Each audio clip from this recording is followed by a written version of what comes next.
حضرت علی رضی اللہ تعالیٰ عنہ نے حضرت بی بی فاطمہ کا رشتہ کس طرح آ کر پیارے رسول اللہ صلی اللہ علیہ وآلہ وسلم سے مانگا، اور یہ شادی کتنے خوبصورت اور پیارے طریقے سے ہوئی تھی۔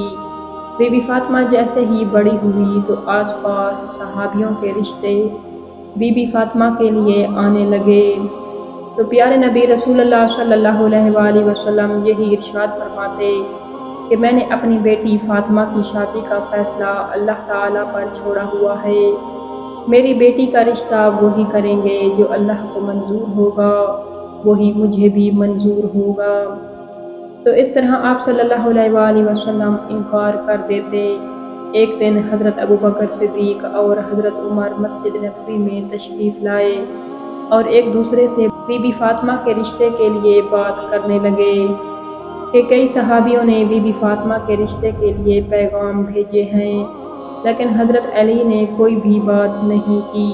حضرت عمر فرمانے لگے کہ میرا خیال ہے کہ حضرت علی اپنی غریبی اور غربت کی وجہ سے کوئی بات نہیں کر رہے۔ اگر ان کے دل میں یہ بات ہے اور اس وجہ سے حضرت علی نے رشتہ نہیں مانگا تو ہم حضرت علی کی مدد کریں گے۔ حضرت ابوبکر صدیق رضی اللہ تعالیٰ عنہ نے کہا کہ ہم حضرت علی سے بات کرتے ہیں کہ اگر وہ غربت کی وجہ سے انکار کریں گے تو ہم حضرت علی کی مدد کریں گے۔ اس طرح وہ بات کر کے مسجد نبوی سے اٹھ پڑے اور حضرت علی کی تلاش میں نکل پڑے۔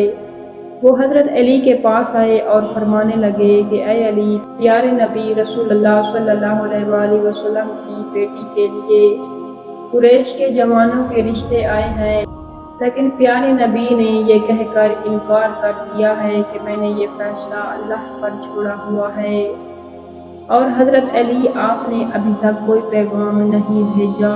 آپ میں سب اچھی عادتیں ہیں اور آپ تو پیارے نبی کے رشتہ دار بھی ہیں۔ حضرت عمر اور حضرت ابوبکر صدیق رضی اللہ تعالیٰ عنہ نے فرمایا، ہمیں تو لگتا ہے کہ پیارے نبی صلی اللہ علیہ وآلہ وسلم نے آپ کی وجہ سے رشتے کو روک رکھا ہے۔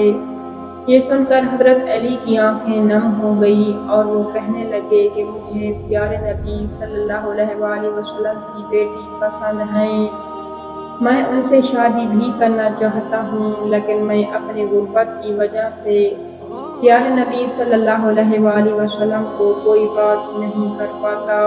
حضرت ابوبکر صدیق اور حضرت عمر رضی اللہ تعالیٰ عنہ کہنے لگے کہ اے علی، ایسا نہ کہو، پیارے نبی صلی اللہ علیہ وآلہ وسلم کے نزدیک دولت ایک اڑتے ہوئے غبارے کی طرح ہے۔ حضرت علی خاموش ہو گئے اور گھر چلے گئے۔ گھر میں کچھ دیر آرام کرنے کے بعد اپنا اونٹ نکالا اور اس پر سوار ہو گئے۔ پیارے نبی صلی اللہ علیہ وآلہ وسلم کے گھر کے دروازے کے پاس آ کر دروازہ کھٹکھٹایا۔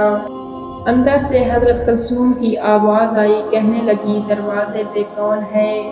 پیارے نبی صلی اللہ علیہ وآلہ وسلم نے کہا کہ یہ وہ ہیں جسے اللہ تعالیٰ بہت پیار کرتا ہے اور یہ بھی اللہ تعالیٰ سے بہت پیار کرتے ہیں، جاؤ اور دروازہ کھولو۔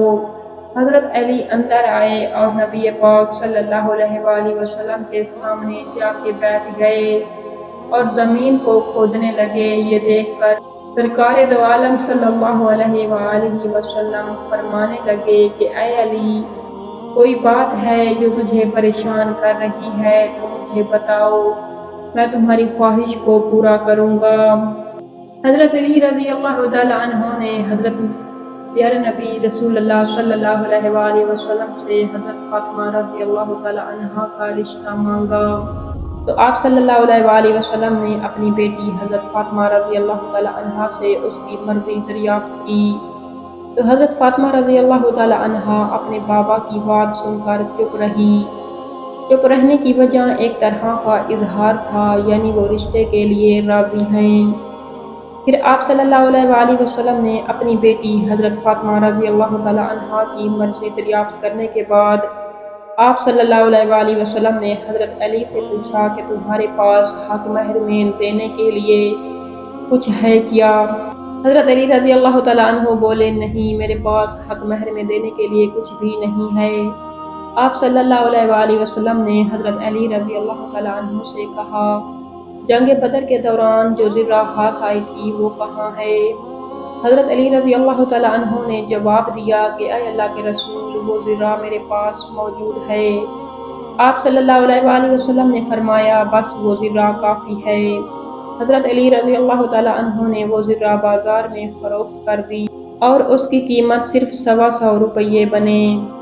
حضرت علی رضی اللہ تعالیٰ عنہ کے پاس ایک بھیڑ کی کھال اور ایک بوسیدہ یمن کی چادر تھی۔